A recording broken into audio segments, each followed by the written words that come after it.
أعوذ بالله من الشيطان الرجيم. بسم الله الرحمن الرحيم. وإذ قلتم يا موسى لن نصبر على طعام واحد فادع لنا ربك يخرج لنا مما تنبت الأرض من بقلها وقثائها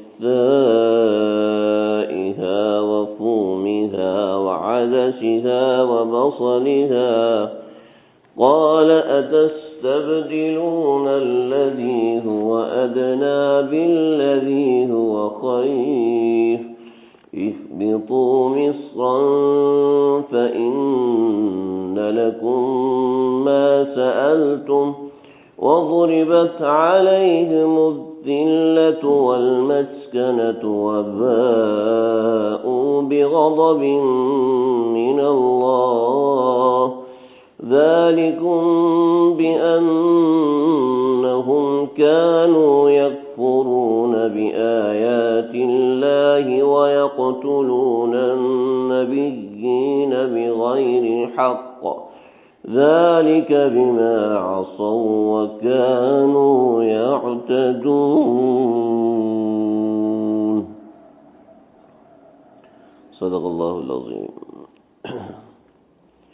حضرت موسیٰ علیہ السلام اللہ کے پیارے پیغمبر، ہم ان کا تذکرہ پڑھ رہے ہیں. حضرت موسیٰ علیہ السلام کو ان کی قوم نے جو تکلیفیں پہنچائیں، جو اذیتیں پہنچائیں، آج صرف ان کا ذکر ہوگا اور اس سے ہمیں کیا سمجھنا چاہیے اس کے بارے میں جو بنیادی باتیں ہوں گی وہ ذکر کرنے کی کوشش کروں. پہلے بھی جو حضرت موسیٰ علیہ السلام کا ذکر ہوا اس کے اندر ان کی قوم کی اذیتوں کا تذکرہ تھا. اس کو میں جو باتیں ذکر ہوگی اس کو میں اجمالاً ذکر کرتا ہوں اور آگے چند ایک باتیں ان کے بارے میں جو ضروری تفصیل ہے وہ ذکر کروں گا. حضرت موسیٰ علیہ السلام کی قوم نے شروع سے حضرت موسیٰ علیہ السلام کو ستایا، پانی کے معاملے میں ستایا، ایمان کے معاملے میں ستایا، گوسالہ کی پرستش کرنا شروع کر دی، اور جب ایک قتل ہوا اس قتل کے معاملے میں ستایا. اسی طریقے سے اور بھی بہت سے معاملات آپ حضرات سن چکے ہیں جن کو میں نے تفصیل سے ذکر کیا ہے. ایسے ہی اللہ رب العزت نے ان اذیتوں کا قرآن مجید میں مختلف مقامات پہ ذکر کیا ہے. سب کی تلاوت یہاں نہیں کروں گا، بس ان مقامات کا ذکر کر دوں، یعنی وہ باتیں ذکر کر دوں جن جگہوں پہ اللہ رب العزت کے نبی کو ان لوگوں نے ستایا ہے. ان میں سے ایک قصہ ہے قصہ قارون کا. ان قارون من قوم موسیٰ، قارون جو ہے وہ قوم موسیٰ میں سے تھا اور بنی اسرائیل میں سے تھا. حضرت موسیٰ کی جو قوم ہے بنی اسرائیل اس میں سے تھا، اور یہ قارون حضرت موسیٰ علیہ السلام کے چچا کا بیٹا تھا. حضرت موسیٰ علیہ السلام کے والد ہیں عمران اور ان کے چچا ہیں یسہر. قاحت جو ان کے دادا ہیں ان کے دو بیٹے تھے، ایک عمران تھے اور ایک یسہر تھے. عمران کے بیٹے تھے حضرت موسیٰ اور ہارون، اور یسہر کا بیٹا تھا قارون. قارون کے پاس قرآن مجید میں جو ذکر ہے کہ اس کو اللہ رب العزت نے کوئی علم سکھایا تھا. علماء فرماتے ہیں کہ اس کے پاس جو علم تھا وہ علم کیمیا تھا. علم کیمیا وہ علم ہے کہ جس کے ذریعے سے مٹی کو سونا بنایا جاتا ہے. آج کل اس علم کا کہیں سے وجود نہیں ملتا، تو اس وجہ سے جدید محققین انکار کرتے ہیں کہ آج کل کوئی ایسا علم نہیں ہے. لیکن پہلے زمانے میں ہو سکتا ہو. بعض حضرات نے کہا کہ نہیں، کیمیا دانی تو صرف ایک فرضی علم ہے کہ لوگوں نے کہا ہوا کہ جی یہ تو مٹی میں ہاتھ ڈالتا ہے تو سونا بن جاتا ہے، یعنی کہ کسی قسمت دانی کو کیمیا کہتے ہیں. لیکن بہرحال ہماری کتابوں میں اس کا ذکر ملتا ہے. مولانا رومی رحمۃ اللہ نے حکایات لکھی ہیں، اس کے اوپر باقاعدہ حکایات لکھی ہیں کہ ایسا علم موجود تھا کسی زمانے میں، ہو سکتا ہے آج بھی کسی کے پاس ہو. تو کیمیا دانی یہ علم ہوتا تھا. مشہور واقعہ ہے کہ ایک بادشاہ نے ایک آدمی کو بلایا اور اس سے کہا کہ تمہیں کیمیا دانی کا علم آتا ہے، مجھے سکھاؤ. تو اس نے کہا جی مجھے تو آتا ہی نہیں ہے. پورا زور لگایا، پٹائی کی، ٹھکائی لگائی، اذیت دی، 6-7 مہینے قید رکھا. اس کے بعد پتہ چل گیا یار اگر اس کو واقعہ آتا ہوتا تو یہ ہمیں بتا دیتا، تو اس کو نہیں آتا. چنانچہ اس نے کہا کہ اب اس کو جانے دو، چنانچہ وہ شخص چلا گیا۔ چنانچہ بادشاہ کو اس بات کا یقین تھا کہ اس کو کیمیا دانی کا علم آتا ہے، چنانچہ اس نے بھیس بدلا اور بھیس بدل کے اس کے پاس پہنچ گیا اور اس کی خدمت کی، پاؤں دبایا، مالش کی اور کافی خدمت کی، مہینہ 2 مہینہ، اور اس کو ہر چیز کا کہ بھئی آپ کیوں میرا خیال کرو؟ کہ جی مجھے آپ سے بڑی محبت ہے، مجھے آپ سے بڑا تعلق ہے نا، مجھے آپ سے دل چاہتا ہے آپ کے ساتھ بیٹھوں۔ پورا سال خدمت کی، کوئی مطالبہ نہیں کیا، بس آپ جو روٹی کھاتے ہیں مجھے وہ دے دیں۔ تو 1 سال کے بعد کہنے لگا کہ میں نے یہ تھا، آپ سے محبت اتنی تھی کہ آ گیا، اب میں 1 سال ہو گیا ہے، میں بیوی بچوں سے دور ہوں، تو میں چاہتا ہوں کہ ان سے جا کے ملوں، تو آپ مجھے اجازت دیں۔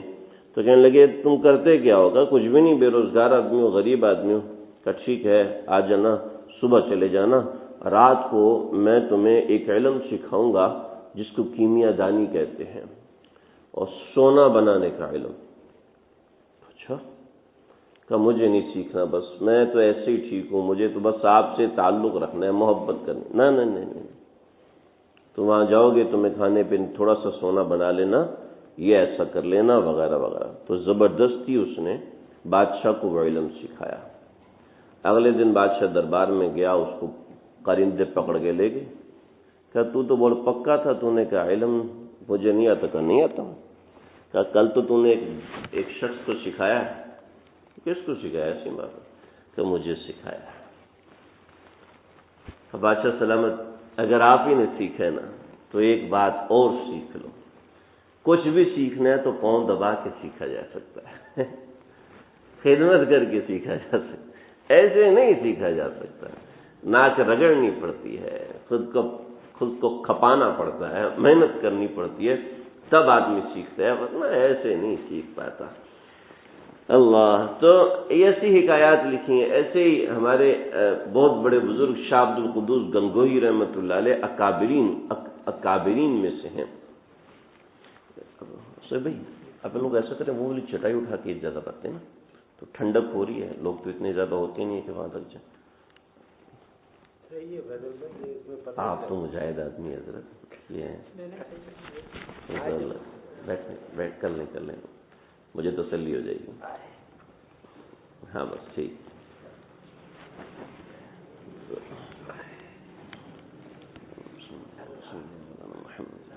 شاہ عبد القدوس گنگوہی رحمۃ اللہ علیہ بہت عجیب مجذوب آدمی تھے، ایسے اللہ کے پیارے تھے، ایسے اللہ کے پیارے، ہر وقت اللہ کی ذات میں محو کہتے ہیں غائب ہونا، ہر وقت اللہ کی ذات میں گم۔ حتیٰ کہ بیٹے کی شادی ہو رہی تھی، تو کسی نے پوچھا حضرت، انہوں نے پوچھا بھی یہ کیا ہو رہا ہے، لوگ کیوں ہیں؟ کہا حضرت آپ کے بیٹے کی شادی۔ او اچھا۔ تھوڑی دیر بعد پھر میاں کیا ہو رہا ہے؟ حضرت آپ کے بیٹے کی شادی۔ او بھول گیا۔ تیسری بار پوچھا یہ کیا ہو رہا ہے، کون لوگ ہیں اتنے زیادہ آئے ہوئے؟ حضرت آپ کے بیٹے کی شادی۔ او بھول گیا۔ اب اگلی مرتبہ کچھ تو بتانا بھی نہیں۔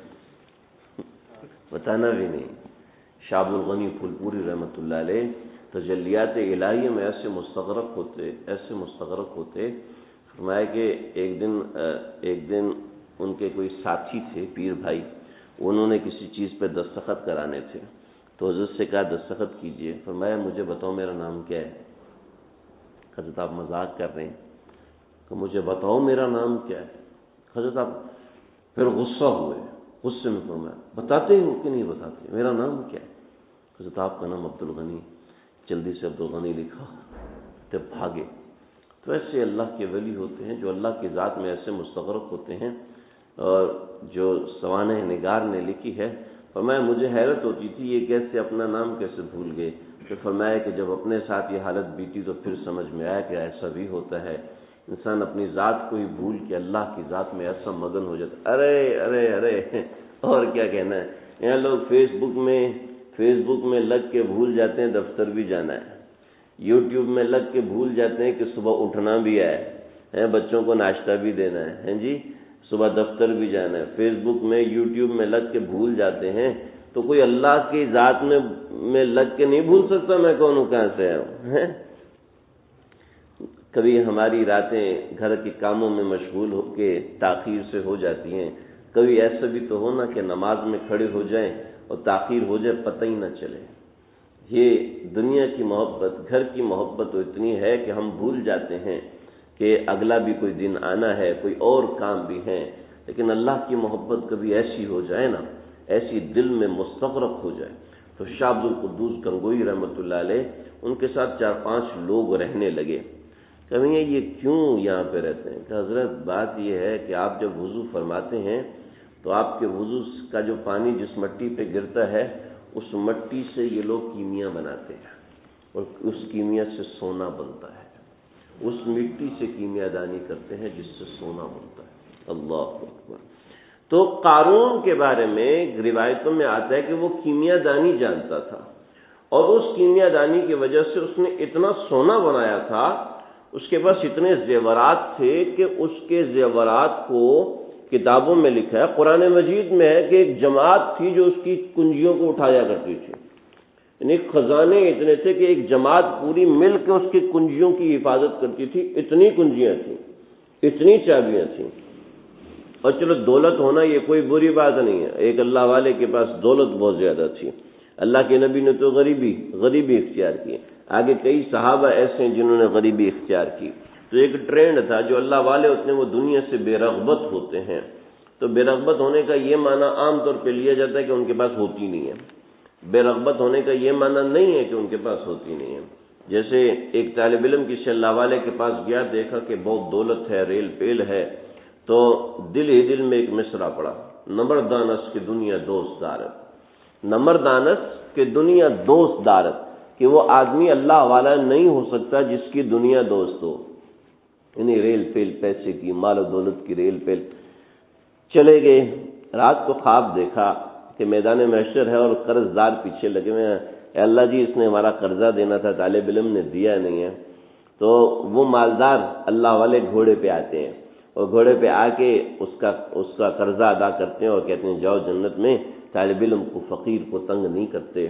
تو بڑے نادم صبح اٹھے، اس اللہ والے کی مجلس میں حاضر ہوئے، کہا حضرت بیعت فرما لیجئے، مناسبت قضی ہے۔ فرمایا نہیں، کل آئے تھے اور دل میں تم نے ایک مصرع پڑھا تھا، وہ کیا ہے؟ کہنے کہ حضرت چھوڑیے اس کو۔ کہا نہیں بتاؤ۔ کہا حضرت مصرع یہ تھا کہ نہ مردانس کہ دنیا دوست دارت، دنیا دوست دارت کہ دنیا دوست ہو جائے۔ تو فرمایا کہ اس مصرے کو شعر بنا لو، یعنی دوسرا مصرع میری طرف سے لگاؤ کہ اگر دارت برائے دوست دارت، کہ اگر کسی اللہ والے کے پاس دنیا ہے تو اللہ کو حاصل کرنے کے لیے ہے، اللہ کو حاصل کرنے کے لیے۔ لہذا جو دنیا کمانے جاتے ہیں، دفتر میں جاتے ہیں، بازار میں جاتے ہیں، تو وہ نیت یہ رکھیں کہ اللہ کو خوش کرنے کے لیے دنیا کما رہا ہوں، اس لیے نہیں کہ محبت ہے، اس لیے نہیں کہ قلب میں دنیا کی محبت ہے۔ ہمارے ایک ساتھی، انہوں نے اپنے شیخ کو خط لکھا، مجھے بتایا کہ میں بہت پریشان تھا، میرا جی چاہتا ہے کہ بڑی بڑی گاڑیاں ہوں، بہت پیسے ہوں اور شاندار قسم کی بڑی سی مسجد ہو اور اس کے اندر بہت اچھا انتظام ہو اور پھر اس کے ساتھ گھر ہو، تاکہ اپنی زندگی اسی میں کھپ جائے، مسجد گھر ایک نسبت بن جائے۔ کہنے لگے کہ شیخ نے جواب دیا، پوچھا یہ دنیا کی محبت تو نہیں ہے؟ نہیں، اگر دارت برائے دوست دارت تو پھر دنیا کی محبت نہیں۔ اگر دنیا اس لیے چاہ رہے ہو کہ اللہ کی محبت کو پھیلایا جائے، دنیا اس لیے چاہ رہے ہو کہ اللہ سے تعلق کو بڑھایا جائے، اس کو پھیلایا جائے، تو یہ تو برائے دوست ہے، لیکن اس کی سرحدیں دنیا کی محبت سے بہت ملتی ہیں، دل پہ نگرانی رکھنی ہوتی ہے۔ بہرحال میں تو دور نکل گیا۔ تو قارون کے پاس دولت بہت تھی اور اس دولت کی وجہ سے اس کو گھمنڈ تھا، اور جیسے آج کل کے دولت مند لوگ ایسے گھمنڈ کرتے ہیں کہ نہیں جی ہم تو اس سے نیچے کا برانڈ لے نہیں سکتے، وہ تو گھٹیا قسم کے لوگ لیتے ہیں، یہ تو غریب لوگوں کی فطرت ہے، یہ تو فلانے طرز کے لوگوں کی فطرت ہے۔ جب وہ ایسا مزاج بنا لیتے ہیں تو یہ ایک طرح کا تکبر مزاج میں آ جاتا ہے۔ تو یہ ایک خطرناک چیز ہے۔ قارون کے ساتھ یہی مسئلہ تھا۔ حضرت موسیٰ علیہ السلام کا چچا زاد بھائی تھا، تو حضرت موسیٰ علیہ السلام خود تشریف لائے اور ان سے کہا کہ اس مال کا حق یہ ہے کہ اس کو اللہ کے راستے میں خرچ کیا جائے، غریبوں کے اوپر دھونس نہ جمائی جائے، پیسے کے ذریعے سے غریبوں کو اس سے پریشان نہ کیا جائے۔ قرآن میں ہے کہ اور بھی کچھ لوگ، جب جو شخص پیسے والا ہوتا ہے اس سے عام طور پہ لوگ مرعوب ہوتے ہیں، عام طور پہ دوسرے لوگ مرعوب ہو جاتے ہیں اور چاہتے ہیں کہ اس کے ساتھ کوئی میرا وقت گزرے۔ ایک بات آپ کو بتاؤں، مزے کی بات بتاؤں، اگر دل کو اللہ سے لگانا چاہتے ہیں نا، میں نے اس کے اوپر پورا ایک بیان کیا تھا تقریباً 35-40 منٹ کا، اگر کسی کو سہولت ہو تو سن لے، بہت فائدے کی چیز، میرے استاد جی کا کی چیز ہے، میں نے وہ نقل کیا، اس کو تھوڑا تفصیل کے ساتھ بیان کیا۔ اس میں سے ایک چیز بتاتا ہوں، اگر چاہتے ہیں نا کہ دل اللہ کے ساتھ لگے تو زیادہ مالداروں میں اٹھے بیٹھے نہیں، غریب لوگوں میں زیادہ اٹھے بیٹھے۔ اگر دل کو اللہ سے لگانا چاہتے ہو تو غریب لوگوں سے تعلق زیادہ رکھیں، امیر لوگوں سے تعلق کم رکھیں۔ امیر آدمی جو کہ دنیا دار ہے، دیندار کی بات نہیں کر رہا، امیر آدمی جو دنیا دار ہے اس کے ساتھ بیٹھنے سے قلب میں ایک وحشت پیدا ہوتی ہے۔ فضیل بن عیاض رحمۃ اللہ علیہ ہمارے سلسلے کے بڑے ہیں، ان کے زمانے میں، آپ بھی کہو گے کدھر نکل گیا، نکل جاؤں، فضیل بن عیاض رحمۃ اللہ علیہ یہ ایسے پائے کے بزرگ ہیں۔ علامہ میرتینی رحمۃ اللہ علیہ نے اپنے خطبات کے اندر ان کا بڑی تفصیل کے ساتھ ذکر کیا۔ فضیل بن عیاض 11ویں جلد میں یہ واقعہ لکھا ہے، فرماتے ہیں کہ ہارون رشید حج کے موقع پہ بڑا پریشان، بہت پریشان، کہنے لگے کہ مجھے کسی اللہ والے کے پاس لے کے جاؤ۔ تو ایک اللہ والے کے پاس لے کے گئے، ان کا نام بھی لکھا ہے، ان کے پاس گئے، بات ہوئی، انہوں نے نصیحت کی۔ تو سفیان ثوری رحمۃ اللہ علیہ اس زمانے کے بزرگ ہیں، تو انہوں نے بتایا کہ وہ گئے تو دروازے پہ پہنچے تو کہنے لگے آپ نے کیوں تکلیف کی، مجھے بتاتے میں آ جاتا۔ ہارون رشید کہتے ہیں کہ پریشان ہو گیا، پھر بات چلتی گئی، انہوں نے کہا جی آپ کو کچھ رقم کی ضرورت ہے؟ کہا کہ اتنے پیسے مجھے دے دیں۔ چنانچہ اس نے اپنے خزانچی سے کہا پیسے دو، مالا مال کر کے ان کو پہنچایا۔ پھر دوسرے کے پاس گئے، ان کے ساتھ بھی ایسے، تو اپنے وزیر سے کہنے لگے کہ میاں پیاس نہیں بجھی، کسی اور کے پاس لے کے جاؤ۔ کہا چلو لے کے چلتا ہوں، بادشاہ وقت، لیکن وہاں مینا میں تو سارے ایک جیسے ہیں۔ چنانچہ گئے فضیل بن عیاض کے پاس، دروازہ بجایا، ٹک ٹک ٹک، فضیل بن عیاض کہتے ہیں کون؟ کہتے ہارون رشید ملنا ہے۔ کہ ان سے کو جیسے ہیں ویسے واپس چلے جائیں، جیسے آئے ہیں واپس چلے جائیں۔ کہ نہیں حضرت آپ سے ملنا ہے۔ کہ کوئی حضرت یہاں نہیں رہتا، نکلو یہاں سے، واپس چلے جاؤ، میں دروازہ نہیں کھولوں گا۔ خیمے تھے، کپڑے کے خیمے، کہ میں نہیں کھولوں گا، کہ میں جاؤں گا بھی نہیں، کہ نہیں جاؤ۔ آدھی رات گزر گئی، وہیں بیٹھے ہوئے۔ کہا اچھا، تلوار لی، خیمہ کاٹ دیا، اندر داخل ہو گئے۔ فضیل بن عیاض آئے، فضیل بن عیاض نے جیسے دیکھا تو چراغ جل رہا تھا وہ بجھا دیا، کہ میں دیکھنا ہی نہیں چاہتا، میں عمرا کو دیکھنا نہیں چاہتا۔ ایک انتہا ہے، ایسی آج مطلوب نہیں ہے، لیکن بتا رہا ہوں میں دیکھنا بھی نہیں چاہتا۔ تو ہارون رشید ٹھک ٹھک ٹھک ٹھک ٹھک کرتے کہ ہاتھ لگے تو اف لکم، اے تیرا ستیہ ناس ہو جائے۔ کہ کیا ہوا؟ کہ اتنے نرم ہاتھ کو جب آگ کھائے گی تو پھر کیا ہوگا؟ اوئے ہوئے، ہارون رشید کی آنکھوں سے آنسو، ٹک ٹک ٹک۔ تو کوئی نصیحت کرتے، نصیحت کی بڑی طویل نصیحت ہے، عبداللہ بن عمر کی حکمرانوں کو نصیحت ہو، یہ ظلم ہے، ان ظلموں سے بچاؤ، خلاصہ یہ تھا ظلم سے بچو۔ بالآخر کہنے لگے کوئی اور نصیحت؟ کا ایک اور نصیحت کرتا ہوں، دوبارہ ملنے نہیں آنا، دوبارہ مجھ سے ملنے نہیں آنا۔ اللہ اکبر۔ خیر اور بھی بات ہے، تو اس سے ہو سکتا ہے کسی کے قلب میں اشکال پیدا ہو، لیکن ایک خاص کیفیت ہوتی ہے. میں اس خاص کیفیت کی بات کر رہا ہوں کہ حج میں خلوت مطلوب ہوتی ہے. ظاہری بات ہے ایسے موقع پہ کوئی آ کے نصیحتیں مانگ رہا ہے، اور آج کل ہمارے علماء جا کے نصیحتیں کرتے ہیں اس لیے کہ آج اس کی ضرورت ہے، اس زمانے میں اس کی ضرورت تھی. تو بہرحال فضیل بن عیاض رحمہ اللہ، یہ ایک نصیحت ہے کہ مالداروں سے ملاقاتیں کم رکھیں، پیسے والوں سے ملاقاتیں کم رکھیں. ہاں ان کے پاس جانا ہے، ان کو دین سکھانے جائیں، کتابیں ان کو دیں، بیانات ان کو سنوائیں، کسی دین کی بات کی ترغیب دیں تو ٹھیک ہے. لیکن اسی کے ساتھ لگے ہوئے ہیں، اسی کے ساتھ پھنسے ہوئے ہیں، اسی میں اٹے ہوئے ہیں. جی اس کی اتنی ڈیلنگ ہے لاکھوں کی، اس کی اتنی، میں تو ہزاروں میں کھیلتا ہوں، یا میں تو سینکڑوں میں لگا ہوں. تو احساس کمتری کا شکار ہوگا، ناشکری کا شکار ہوگا. تو قارون کو دیکھ کے بہت سے لوگ ایسے ہوئے کہ کاش ہمارے پاس بھی اتنی دولت ہوتی، ان اکثر مال وعد نفرا، کہ ہمارے پاس زیادہ مال ہوتا، ہمارے پاس بہت پیسہ ہوتا، مزہ آتا جیسے قارون مزے میں ہے. تو حضرت موسیٰ علیہ السلام نے ان کو بھی تنبیہ کی اور قارون کو بھی تنبیہ کی. لیکن جب ایسی تنبیہ ہوتی ہے تو لوگوں کو اچھا نہیں لگتا. چنانچہ قارون نسل الرسوخ والا تھا، اس نے حضرت موسیٰ علیہ السلام کے خلاف ایک عورت کو تیار کیا. اس عورت نے جب حضرت موسیٰ علیہ السلام تقریر فرما رہے تھے، کوئی واعظ فرما رہے تھے، تو قارون کھڑا ہوا، کہنے لگا کہ اگر کوئی شادی شدہ آدمی وہ غلط کام کرتا ہے تو اس کی سزا کیا ہے؟ تو اس کی سزا رجم ہے کہ پتھر مار مار کے اس کو قتل کر دیا جائے. تو یہ عورت کیا کہہ رہی ہے؟ اس عورت کھڑی ہوئی اور اس نے حضرت موسیٰ علیہ السلام پر تہمت لگائی.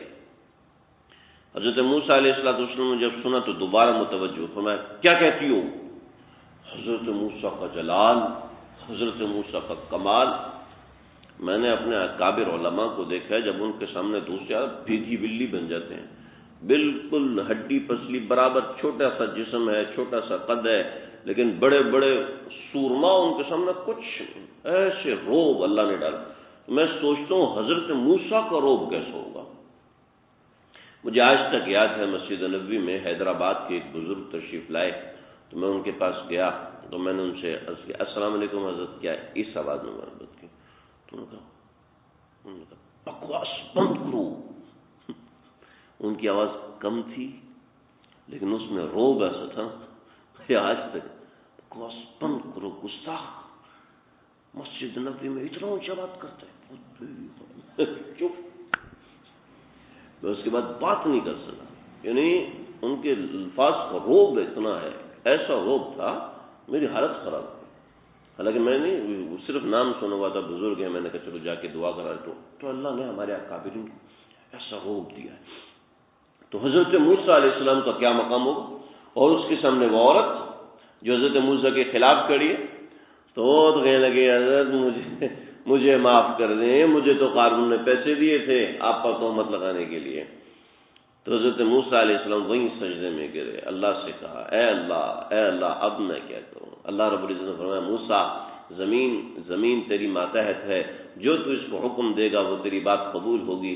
چنانچہ اللہ رب العزت نے حضرت موسیٰ کی دعا پر قارون کو زمین میں غرق کر دیا، اس کے گھر بار سمیت، اس کی دولت، اس کا سونا، سارا کا سارا اللہ رب العزت نے اس قارون کا وہیں پر دفن کر دیا اور دکھا دیا کہ تیری دولت کی ہمارے دین کو ضرورت نہیں ہے، تیری دولت کی یہاں کسی کو ضرورت نہیں. یہ قصہ ہے وادی تیہ یعنی مصر سے نکلنے سے پہلے کا، اس لیے کہ وادی تیہ کے اندر تو لوگوں کے پاس گھر بار نہیں تھے، خیمے تھے. حضرت موسیٰ علیہ السلام کو لوگوں نے بہت اذیت دی.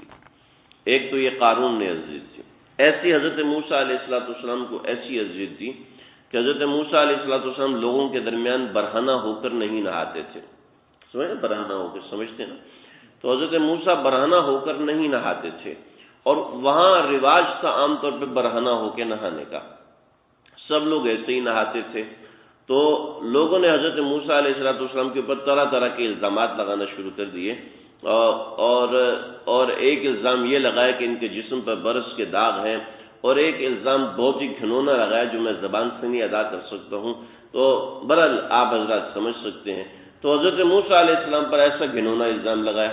حضرت موسیٰ علیہ السلام کو کسی کی کیا پرواہ، یعنی وہ امتی جو حضرت موسیٰ کو ہر لحاظ سے دیکھ چکے، بحیرہ قلزم ان کے سامنے پھٹا ہے، اور فرعونیوں پر کس طریقے سے 5 طرح کے عذاب نازل ہوئے ہیں، اذ نتقنا الجبل کانہم ذلت، کہ ان کے اوپر پہاڑ ایسا اللہ رب العزت نے مسلط کر دیے، یہ بھی دیکھ چکے ہیں، تورات دیکھ چکے ہیں، حضرت موسیٰ کا اللہ سے کلام دیکھ چکے ہیں، گائے کو زندہ ہوتا دیکھ چکے ہیں، گائے کے ذریعے سے مردہ کو زندہ ہوتا دیکھ چکے ہیں، اللہ کے احکامات دیکھ چکے ہیں، لیکن اس کے باوجود کتنی ڈھٹائی ہے، من اور سلوا کھا رہے ہیں، ہر طرح کی چیز مل رہی ہے، اس کے باوجود ان کو شک ہے۔ حضرت موسیٰ علیہ السلام کو فلاں معذوری ہے، فلاں معذوری حضرت موسیٰ علیہ السلام کو ہے، نعوذ باللہ من ذالک۔ اور حضرت موسیٰ علیہ السلام اس بیماری کو چھپانے کے لیے ہمارے درمیان ننگے نہیں نہاتے، اور جب وہ بیماری ہے تو نبی جو ہے وہ سلیم الفطرت ہوتا ہے، یعنی نبی کے اندر کوئی عیب نہیں ہوتا، جسمانی اعتبار سے انبیاء میں عیب نہیں ہوتا۔ آپ دیکھیں گے کوئی نبی لنگڑا پیدا نہیں ہوا، آپ دیکھیں گے کوئی نبی اندھا پیدا نہیں ہوا، کوئی نبی نابینا اور بہرا پیدا نہیں ہوا، کوئی نبی ایسا نہیں ہے۔ لہذا انبیاء کی ایک فطرت ہوتی ہے کہ وہ سلیم الفطرت ہوتے ہیں، یعنی مزاج کے اعتبار سے اور طبیعت اور صحت کے اعتبار سے وہ صحیح ہوتے ہیں، ان میں کوئی معذوری نہیں پائی جاتی۔ تو اب یہ معاملہ ہے، حضرت موسیٰ علیہ السلام کو جب یہ الزام لگا تو اس کا مطلب ہے کہ آپ میں معذوری ہے، اور آپ میں معذوری ہے اس وجہ سے آپ نبی نہیں ہیں، انا للہ، ایسا انکار کیا۔ تو حضرت موسیٰ علیہ السلام سب سے کٹ کے، سب سے ہٹ کے نہاتے تھے، تو ایک مرتبہ ایسا ہوا کہ اپنے کپڑے اتار کے ایک پتھر پہ رکھے اور وہ نہانا شروع ہوا، اور دیکھا کہ وہ پتھر بھاگتا بھاگتا بھاگتا بھاگتا جو موسیٰ علیہ السلام کی قوم ہے وہاں چلا گیا، اور پتھر اپنے کپڑے ساتھ لے کے چلا گیا حضرت موسیٰ علیہ السلام کے۔ حضرت موسیٰ اس کے پیچھے سو بے حجر، بخاری کی روایت ہے۔ حضرت موسیٰ بھاگتے بھاگتے گئے اور جلدی سے کپڑے لیے، قوم نے دیکھا اور حضرت موسیٰ علیہ السلام کی برات یہاں پر ضائع ہوئی، یعنی اتنے خسیس اور گھٹیا قسم کے الزامات۔ میرے استاد جی نے حضرت مفتی نظام الدین شمزئی صاحب رحمۃ اللہ علیہ سے ایک مرتبہ سوال کیا کہ حضرت اللہ رب العزت اس چیز کا کہ آپ نامرد ہیں اور آپ میں وہ مرض ہے، تو اس چیز کا کی برات کسی اور ذریعے سے دے سکتے تھے، حضرت موسیٰ علیہ السلام کو برہنہ حالت میں قوم کے سامنے لے کر آنا ضروری تو نہیں تھا؟ اس کا سمجھ میں آپ کو؟ تو بھائی بات یہ ہے کہ ہر قوم کی تہذیب الگ ہوتی ہے، ہر قوم کا تمدن الگ ہوتا ہے، ہر قوم کی ثقافت الگ ہوتی ہے، ٹھیک ہے؟ آپ امریکہ میں دھوتی پہن کے جائیں، کیا ہوگا؟ سب ہنسیں گے، آپ سب آپ کا مذاق اڑائیں۔ وہاں چڈی پہن کے جائیں، کوئی پوچھے گا آپ کو؟ کوئی دیکھا گا بھی نہیں، حالانکہ چڈی نظر ہی نہیں آ رہی اور دھوتی اتنی بڑی نظر آ رہی، لیکن کیا ہے؟ اور یہاں پر آپ ذرا چڈی پہن کے آئیں، کیا حاصل کریں گے آپ کا؟ کوئی بیٹھنے دے گا آپ کو؟ کیا ہو، یہ کپڑے تو ڈھنگ کے پہن کے چلے، یہاں تو چلو دین کا ماحول ہے، آپ ٹرین میں چلے جائیں، بنین اور قمیض کے بغیر نیچے شلوار پہنے، عیب ہے نا؟ عیب ہے، ٹھیک ہے؟ یہ چیز عیب ہے یہاں پر آپ ذرا بازار میں جائیں، بازو پہ ٹیٹو بنا کے بازو ننگا کر کے جائیں تو سارے آپ کو تھوکیں گے، یہ کیا کر رہا ہے؟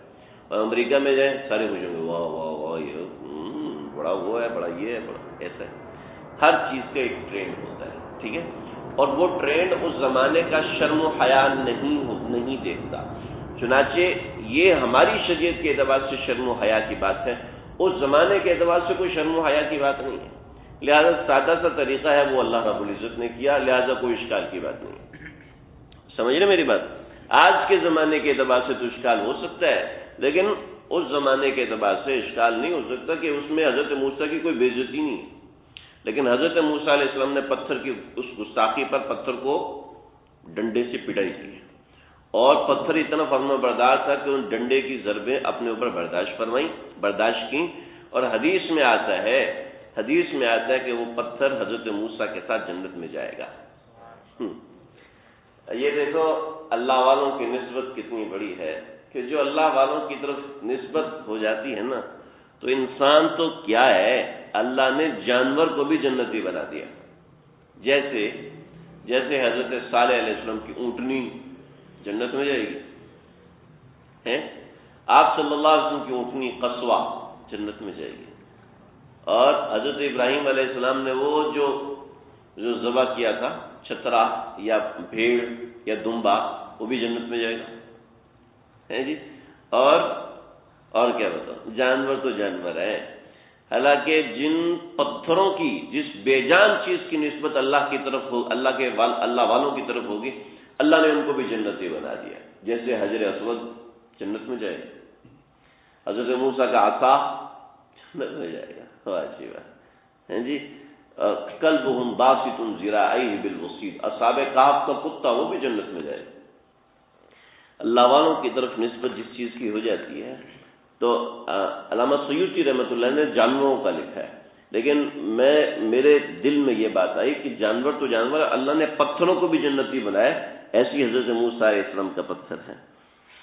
پھر بنی اسرائیل کو اللہ من اور سلوا دیتے تھے، من اور سلوا، اور انہوں نے حضرت موسیٰ کے پاس آ کے شکوہ کرنا شروع. من کیا ہوتا ہے؟ بٹیر، اور سلوا یہ شہتوت کی طرح کا پھل ہوتا تھا. یہ بٹیر کھاؤ اور من کھاؤ اور خوب مزے کرو جی. تمہیں کھانا پکانے کی، محنت کرنے کی کوئی ضرورت نہیں، بس عبادت میں لوگوں. کھانا وافر مقدار میں خود بخود گھر پہنچ جائے گا. اس سے بڑھ کے تعیش اور کیا ہوگا ہے جی. کھانا پہنچ رہا ہے گھر میں، ہر ضرورت کی چیز گھر میں خود بخود مل رہی ہے، تو اب آپ کو کیا ضرورت ہے آگے پیچھے پریشان ہونے کی؟ نہ بیماری ہے نہ کچھ اور چیز ہے. تو کہنے لگے جی لن نصبر علی طعام واحد فادع لنا ربک یخرج لنا مما تنبت الارض من بقلها وقثائها. پیاز چاہیے ہمیں، ککڑی چاہیے ہمیں، دال چاہیے ہمیں، مسور چاہیے ہمیں. مرزا جی نے فرمایا، مرزا جی نے ہنس کے فرمایا دعا تو بنی اسرائیل والوں نے کی تھی، مل گئی مولویوں کو. مدرسے میں تھا نا مستقل دال پکتی تھی. وما للطالبین الا دالا، یہ طلبا کے لیے صرف دال ہی ہے اور کچھ نہیں. حضرت ہارون علیہ السلام کا انتقال ہو گیا. حضرت موسیٰ طور پہ گئے اور وہاں حضرت ہارون علیہ تو میں ذکر کر رہا تھا، ہاں حضرت ہارون علیہ السلام کا انتقال ہوا تو حضرت ہارون کو وہیں دفن کیا اور حضرت موسیٰ اپنی قوم کے پاس واپس آئے. تو قوم نے کہا آپ نے حضرت ہارون کو قتل کر دیا. کیسی بے حیا قوم، اللہ حفاظت فرمائے. آج ہم پورا زور لگا رہے ہیں ہماری یہودیوں سے دوستی ہو جائے، پورا زور لگا کے پیچھے پڑے یہودیوں سے ہماری دوستی ہو جائے. جو حضرت موسیٰ علیہ السلام جو کسی سچے آدمی سے دوستی کر ہی نہ سکے، حضرت موسیٰ جیسے سے نہ نبھا سکے، وہ ہم سے نبھائیں گے؟ حضرت موسیٰ کو پیچھے سے چھرا کھونپ رہے تو ہمیں چھوڑیں گے؟ حضرت موسیٰ علیہ السلام یعنی کہ آپ نے حضرت ہارون کو قتل کیا. نہیں اپنے بھائی کو میں کیوں ماروں گا؟ اور موسیٰ جیسا پیغمبر قتل کرے گا؟ حضرت موسیٰ گڑ گڑائے. اللہ رب العزت نے حضرت ہارون کی لاش کو ہوا میں معلق کیا، لے کر آئے، ان کے سامنے حضرت ہارون کی لاش نیچے اتری اور وہ زندہ ہوئے اور کہا کہ میں اپنی طبعی موت مرا ہوں، مجھے موسیٰ علیہ السلام نے نہیں مارا. دوبارہ انتقال ہو گیا. اتنے واضح دلائل دیکھنے کے بعد کہنے لگے جی ہمارے لیے حکم کیا ہے؟ تو اللہ رب العزت نے فرمایا کہ موسیٰ تم اور تمہاری قوم جاؤ اور ارض مقدس پر قتال کرو. ارض مقدس یعنی بیت المقدس. میں حضرت بیت المقدس کے بارے میں حضرت ابراہیم علیہ السلام کے قصے میں اس کا ذکر کر چکا ہوں. بیت المقدس میں داخل ہو، چنانچہ حضرت موسیٰ علیہ السلام نے 12 آدمی بھیجے جو چنیدہ تھے. اریحہ نامی مقام پہ جاؤ اور ان کی صورتحال دیکھو جاسوسی کرنے کے لیے. چنانچہ وہ لوگ وہاں پہنچے، جاسوسی کی، دیکھا کہ بنی اسرائیل والے تو بیچارے چھوٹے چھوٹے قد والے کمزور قسم کے لوگ ہیں، اور دوسری طرف وہ جو بیت المقدس کے رہنے والے باسی ہیں وہ قوم جبارین، وہ بہت اڑیل ہیں اور بڑے مضبوط توانا جسم والے ہیں اور بہترین مقابلہ کر سکتے ہیں. لہذا وہ لوگ آئے، حضرت موسیٰ علیہ السلام کو بتایا تو حضرت موسیٰ علیہ السلام نے فرمایا کہ دیکھو اپنی قوم کو نہ بتانا کہ یہ معاملہ ہے، بس ان سے، کیونکہ وہ قوم ڈری ہوئی ہے، فرعون سے ڈری ہوئی ہے اور ایک لمبا عرصہ کئی صدیاں غلامی میں گزری ہے، لہذا اب ان کو بتائیں گے کہ وہ بڑی مضبوط قوم ہے تو یہ لوگ انکار کر دیں گے مقابلہ کرنے سے، لہذا لے کے چلنا ہے. لیکن قوم نے، یہ جو بقیہ 10 سردار تھے انہوں نے قوم کو جا کے بتا دیا، اور ایک قالب بن یوحنا اور یوشع بن نون، ان دونوں نے نہیں بتایا، بقیہ سب نے ساری قوم کو بتا دیا. اور غالب بن یوحنا اور یوشع بن نون، ان دونوں نے انشاءاللہ ان کا ذکر میں آگے تفصیل سے کروں گا، انشاءاللہ ہمارا اگلا درس ان کے بارے میں 2-3 انبیاء کے بارے میں اکٹھا ہوگا۔ تو انہوں نے قوم سے کہا کہ اب نکلو تو صحیح، اللہ کا وعدہ ہے کہ وہ ہمیں فتح نصیب کریں گے۔ تو کہنے لگے نہیں، کہنے لگے کہ قالوا یا موسیٰ، اے موسیٰ انا لن ندخلها ابدا، ہم اس میں کبھی داخل ہو نہیں سکتے، ہم تو داخل ہو نہیں سکتے ما داموا فیہا، جتنا عرصہ مرضی ہو لگے، فاذهب انت وربک فقاتلا انا ہاہنا قاعدون، آپ اور اپنا رب، آپ کا رب جائیے، جا کے جہاد کریں، ہم تو ادھر بیٹھے ہیں۔ چنانچہ حضرت موسیٰ علیہ السلام بہت پریشان اللہ کے سامنے روئے، تو اللہ رب العزت نے حکم فرمایا کہ اب تم لوگ اس وادی میں 40 برس قید رہو گے، اب یہاں سے نہیں نکل سکتے۔ تو یہ اس وادی میں قید کر دیے گئے، اور پھر تورات میں ہے کہ یوشع کی قیادت کے اندر یہ لوگ اس ارض مقدس میں داخل ہوں گے، لیکن 40 برس تک یہ یہیں پر رہیں گے اور یہ یہیں پر ختم ہو جائیں گے۔ نئی نسل آئے گی، جو نئی نسل جا کے بیت المقدس کو فتح کرے گی۔ اس نسل کے ساتھ جو ہم نے وعدہ کیا تھا وہ وعدہ ہم منسوخ کر دیتے ہیں۔ تورات کے اندر اس کی تفصیل ہے۔ پھر یہاں سے کسی کو اشکال نہیں ہونا چاہیے کہ جب قوم نے جہاد سے انکار کیا تو حضرت موسیٰ اور ہارون کو یہاں کیوں چھوڑ دیا؟ حضرت موسیٰ اور ہارون چلے جاتے۔ تو بات یہ ہے کہ اگلی آنے والی نسل نے جا کے اس قوم سے جہاد کرنا تھا، اس قوم کے لیے نمونہ ہونے کے لیے حضرت موسیٰ اور حضرت ہارون کا یہاں رہنا ضروری تھا، چنانچہ وہ یہاں پر رہے۔ اب آگے سمجھیں، حضرت موسیٰ علیہ السلام یہیں وادی عتیق کے اندر تھے، اور اللہ رب العزت کی طرف سے یہ فرمان تھا کہ تم اس وادی سے نکل نہیں پاؤ گے۔ چنانچہ حضرت موسیٰ وہیں پر تھے، ایک دن گھر میں لیٹے ہوئے تھے یا سوئے ہوئے تھے، تو ملک الموت آئے اور ملک الموت نے کہا جی آپ کی جان نکالنی ہے۔ تو حضرت موسیٰ سوئے ہوئے اٹھے تھے، انہوں نے سمجھا شاید کوئی ڈاکو ماکو ہے، کوئی مارنے آیا، تو ایک تھپڑ مارا کس کے، جس سے ان کی آنکھ نکل گئی۔ میں نے شاید اس واقعے کو ذکر کیا تھا، لیکن اختتامی طور پہ دوبارہ کر رہا ہوں۔ حضرت موسیٰ علیہ السلام نے اب کوئی اس بات پہ پریشان نہ ہو کہ فرشتے کی آنکھ کیسے نکل گئی۔ بات یہ ہے کہ فرشتہ جب انسانی شکل میں آتا ہے یا جن جب انسانی شکل میں آتا ہے تو اس کی طاقت بھی انسانی ہوتی ہے، اس کی طاقت جناتی یا ملکوتی نہیں ہوتی۔ چنانچہ حضرت موسیٰ علیہ السلام نے تھپڑ مارا تو واپس بھاگے۔ جب وہ گئے اللہ کے سامنے، کہا گیا اللہ وہ تو موسیٰ بڑے جلال والے ہیں اور انہوں نے یہ کیا ہے، تو اللہ نے فرمایا کہ جاؤ ان سے کہو کہ کسی گائے کے اوپر ہاتھ رکھ دے، گائے کے اوپر ہاتھ رکھ دے، جتنے اس کے ہاتھ کے نیچے بال آئیں گے اتنے سال اس کی عمر ہم بڑھا دیں گے۔ حضرت موسیٰ علیہ السلام نے جلال میں آ کے تھپڑ تو مارا، لیکن بعد میں سمجھ میں دروازہ تو بند ہے، اندر بندہ کیسے آ گیا؟ دروازہ تو میں نے اندر سے بند کیا، تو بندہ اندر آ کیسے گیا؟ یقیناً وہ فرشتہ ہوگا۔ تو حضرت موسیٰ انتظار میں تھے، چنانچہ وہ آئے اور کہا کہ اللہ نے یہ پیغام دیا ہے۔ تو حضرت موسیٰ نے فرمایا کہ دیکھو اتنے برس کے بعد دوبارہ موت تو ہے؟ کہا جی بالکل موت ہے۔ کہا تو پھر ابھی چلو۔ چنانچہ حضرت موسیٰ علیہ السلام کا انتقال ہوا۔ بعض جگہوں پر ایک روایت لکھی ہے، وہ یہ ہے کہ حضرت موسیٰ علیہ السلام کے زمانے میں ایسا ہوا کہ کسی کا انتقال ہوا، تو حضرت موسیٰ علیہ السلام نے قبر کھدوائی اور قبر کے اندر لیٹ کے خود دیکھا کہ قبر کیسی ہے۔ جیسے حضرت موسیٰ لیٹے ہیں تو قبر کے اندر اللہ نے جنت کی ہوائیں چلا دی۔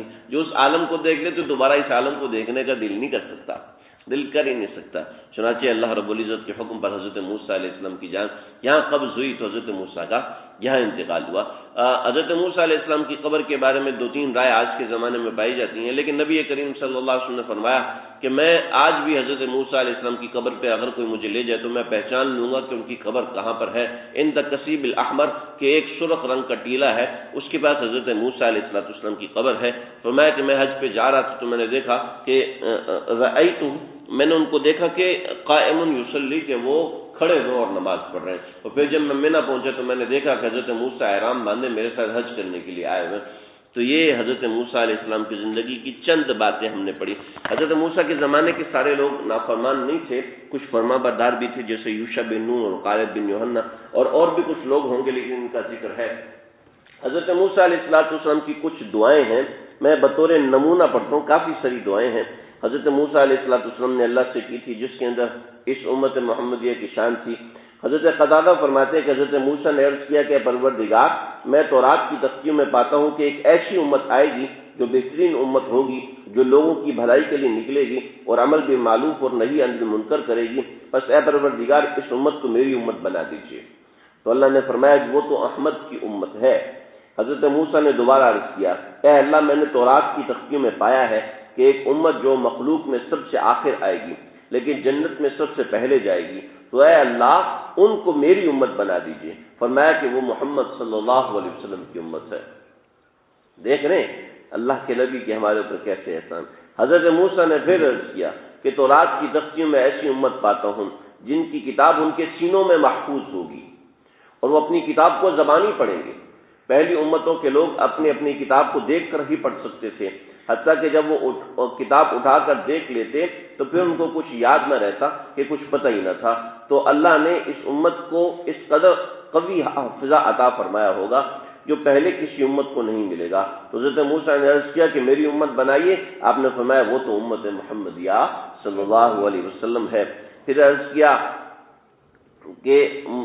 کہ مجھے ایسی امت ملی ہے، تورات کی تختیوں میں مجھے ایک ایسی امت ملی ہے جو آخری کتاب کے ساتھ ساتھ پہلی کتابوں پر بھی ایمان لائے گی اور وہ گمراہی اور بدعت میں مبتلا لوگوں سے قتل و قتال کرے گی، حتیٰ کہ آخر میں دجال سے قتال کریں گے۔ آپ اس کو میری امت بنائیے۔ فرمایا کہ وہ تو احمد کی امت ہے۔ پھر حضرت موسیٰ نے عرض کیا کہ میں ایسی امت تورات میں پاتا ہوں جو اپنے صدقات اور زکوٰۃ کو خود استعمال کرنے کے باوجود بھی اس کے اجر و ثواب کے مالک ہوں گے۔ خود استعمال کرنے کا مطلب بھائی استعمال کرے یا اس کا بھائی استعمال کرے، یعنی مستحق استعمال کرے۔ پہلی امتوں کے لوگ جو قربانی کرتے اس کے قبول ہونے کی علامت یہ تھی کہ آسمانی آگ آ کے اس کو جلا دیتی، اور اگر وہ قبول نہ ہوتی تو پرندے درندے کھا جاتے۔ تو جب اللہ تعالیٰ اس آخری امت کے صاحب حیثیت اور مالدار سے صدقہ لے کر ان فقراء میں تقسیم کر دے گا تو پس اے پروردگار اس کو میری امت بنائیے۔ آپ نے فرمایا کہ وہ تو احمد کی امت ہے۔ ایسے اور بہت سی باتیں ہیں جو یہاں ذکر ہیں۔ حضرت موسیٰ علیہ السلام کے 7 سوال ہیں۔ حضرت ابو ہریرہ رضی اللہ تعالیٰ عنہ کی روایت ہے کہ حضور اکرم صلی اللہ علیہ وسلم نے فرمایا کہ موسیٰ علیہ السلام نے اپنے رب سے 6 باتوں کا سوال کیا جن کے متعلق حضرت موسیٰ گمان رکھتے تھے کہ وہ انہی کے لیے خاص ہیں، اور 7ویں خصلت کو حضرت موسیٰ پسند نہ فرماتے تھے۔ پہلا تو حضرت موسیٰ نے پوچھا، اے پروردگار تیرے بندوں میں کون سا بندہ سب سے زیادہ متقی ہے؟ فرمایا کہ جو ذکر کرتا رہے اور مجھے نہ بھولے وہ سب سے زیادہ متقی ہے۔ پھر دریافت کیا تیرے بندوں میں کون سا بندہ ہے جو سب سے زیادہ صراط مستقیم پر چلنے والا ہے؟ فرمایا جو ہدایت کی پیروی کرے۔ پھر دریافت کیا تیرے بندوں میں سے کون سا سب سے اچھا فیصلہ کرنے والا ہے؟ فرمایا جو لوگوں کے لیے بھی وہی فیصلہ کرے جو اپنے لیے فیصلہ کرتے ہیں۔ کیا بات ہے۔ پھر دریافت کیا کہ تیرے بندوں میں سب سے زیادہ علم والا کون ہے؟ فرمایا کہ وہ عالم جو علم سے کبھی شیخ نہیں ہوتا بلکہ ہمیشہ علم کا متلاشی رہتا ہے، وہ سب سے بڑا عالم ہے۔ کیسی بات ہے۔ ہاں، تیرے بندوں میں کون سا بندہ ہے جو سب سے زیادہ باعزت ہے؟ فرمایا کہ وہ اس وقت معاف کرنے والا ہے جب وہ بدلے یا انتقام پر قادر ہو جائے، یعنی وہ شخص ہے جو بدلے اور انتقام پر قادر ہو لیکن معاف کر دے، تو ایسا بندہ سب سے زیادہ باعزت ہے اللہ کی نظر میں۔ پھر دریافت کیا تیرے بندوں میں کون سا بندہ ہے جو سب سے زیادہ مالدار ہے؟ فرمایا کہ وہ شخص جتنا بھی اس کو دیا جائے اس پر راضی رہے، اللہ کے نزدیک سب سے زیادہ مالدار ہے۔ پھر آخری بات کہ تیرے بندوں میں سب سے زیادہ فقیر کون ہے؟ فرمایا جو اپنے مال کو کم سمجھے۔ یہ فقیر تو ہم سارے ہیں، اپنے پیسے کو ہمیشہ تھوڑا سمجھتے ہیں، چاہے 500 ہے، چاہے 5000 ہے، چاہے 5 لاکھ ہے، چاہے 5 کروڑ۔ میں سب سے زیادہ غریب اور فقیر وہ ہے جو اپنے مال کو کم سمجھے۔ حضرت موسیٰ کے ہمارے اوپر بہت احسانات ہیں۔ نبی کریم صلی اللہ علیہ وسلم کو فرمایا سے عرض کیا کہ آپ واپس جائیے، اپنی امت سے وزن کم کرائیے۔ اللہ نے 50 نمازیں فرض کی تھی تو 5 حضرت موسیٰ نے کروائی۔ تو یہ بھی حضرت موسیٰ کا اس امت پر ایک احسان ہے، اور یہ بھی کہ حضرت موسیٰ علیہ السلام کا تذکرہ قرآن میں سب سے زیادہ ہے۔ اللہ ان کے تذکرے کو قبول فرمائے۔ ہم تو بالکل اس قابل نہیں ہیں کہ ان کا مبارک تذکرہ ہماری زبانوں پہ آئے، لیکن اللہ تعالیٰ نے توفیق دی ہے۔ اللہ تعالیٰ اس توفیق کے بعد قبولیت بھی عطا فرمائے۔ آپ سننے والے جو بیٹھ کے سنتے ہیں اس سے دل بہت خوش ہوتا ہے کہ ماشاءاللہ کچھ نہ کچھ جو طلب ہے اللہ اس طلب کی برکت سے پار لگا دے۔ جب حضرت موسیٰ کا تذکرہ ہوتا ہے، اللہ رب العزت حضرت موسیٰ کو اطلاع دیتے ہوں گے کہ کچھ لوگ بیٹھ کے یہاں آپ کا تذکرہ سنتے ہیں، تو کیسی حضرت موسیٰ کو خوشی ہوتی ہوگی۔ ہو سکتا ہے وہ ہمارا نام بھی پوچھتے ہوں، ہو سکتا ہے ہماری جگہ بھی پوچھتے ہوں، ہو سکتا ہے ہمارے مسائل بھی پوچھتے ہوں، اور ہو سکتا ہے ہمارے لیے دعائیں بھی کرتے ہوں، کہ ان کی امت نے ان کو بہت تنگ کیا، ان کی امت نے ان کو اتنا تنگ کیا جیسے ان کے تذکرے آج 4-5 چیزیں ذکر کی، بس یہ کئی ہفتوں سے تذکرے چل رہے ہیں کہ ان کی امت نے کتنا ان کو تنگ کیا، کتنا ان کو پریشان کیا۔ تو امید ہے کہ وہ اس امت محمدیہ میں شامل ہونے کی اللہ سے دعا کرتے رہے ہوں گے، تو آج اس امت محمدیہ کے لیے خاص جو ان کا تذکرہ کرتے ہیں ان کے لیے بھی دعا کرتے ہوں گے، اللہ ان کی دعاؤں کو ہمارے حق میں قبول فرمائے، اللہ ہمارا یہ پیغام ان تک پہنچائے، ہمارے ناموں کو ان تک پہنچائے، ہمارے تذکروں کو ان تک پہنچائے۔ بہت سے لوگ ہیں دوسرے شہروں میں، وہ جمع ہو کے اسپیکر لگا کے سنتے ہیں، اللہ ان کے بیٹھنے کو، ہم سب کے بیٹھنے کو قبول فرمائے۔ بسم اللہ الرحمن الرحیم، الحمدللہ رب العالمین، والصلاة والسلام علی اشرف الانبیاء واکرم الانبیاء والمرسلین، اللهم ربنا تقبل منا انک انت السمیع العلیم، تب علینا انک انت التواب الرحیم، افرغ علينا صبرا وثبت اقدامنا وانصرنا على القوم الكافرين، حينا ربنا بالسلام وادخلنا دار السلام، تبارك ربنا وتعاليت يا ذا الجلال والاکرام۔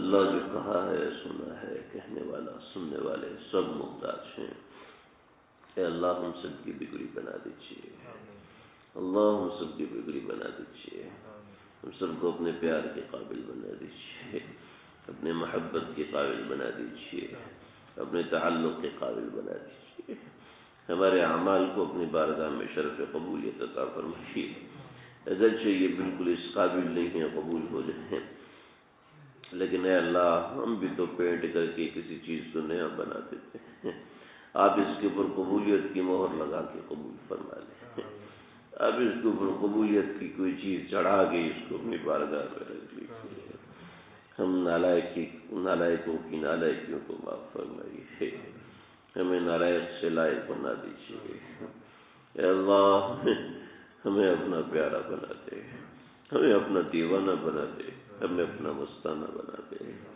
تیرے نام پہ مر مٹنے والا بنا دے، تیرا نام سنتے ہی سب بھول جائیں، تیرا نام لیتے ہی سب بھول جائیں، تیرا نام آتے ہی ساری دنیا کو بھول جائیں۔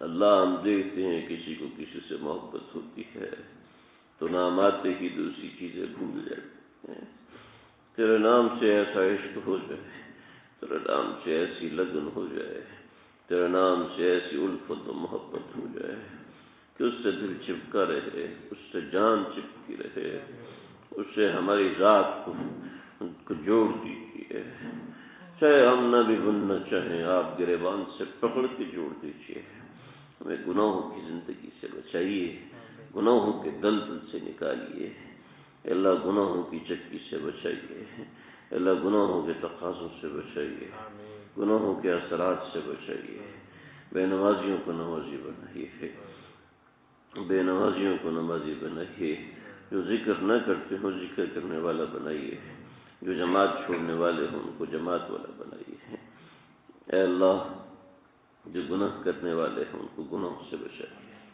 اے اللہ جو گناہ کیے ہیں ان کو معاف فرمائیے، جو انجانے میں ہوئے جو جان بوجھ کے ہوئے سب کی معافی فرما دیجیے، ہماری چھوٹی چھوٹی ضرورتیں ہیں، اے اللہ تو اتنا بڑا ہے، اتنا بڑا ہے، چھوٹی چھوٹی ضرورتیں کیا رکھیں تیرے سامنے، تو سنتا ہے نا، تو دل کے اندر آئی ہوئی بات کو سن لیتا ہے، ہمارے کانوں نے نہیں سنا تو عرش پہ بیٹھا سن لیتا ہے، اے اللہ ہماری جو بھی جائز ضروریات ہیں اے اللہ اپنی بارگاہ میں پورا فرمائیے، اے اللہ اپنی رحمت کی آسرے میں اس کو پورا فرمائیے، اے دونوں جہانوں کے پروردگار، اے دونوں جہانوں کے پالنہار، اے دونوں جہانوں کے پالنے والے مولا، ہماری جائز حاجات کو پورا فرمائیے، اے اللہ جو بیمار ہیں ان کو صحت کلی عطا فرمائیے،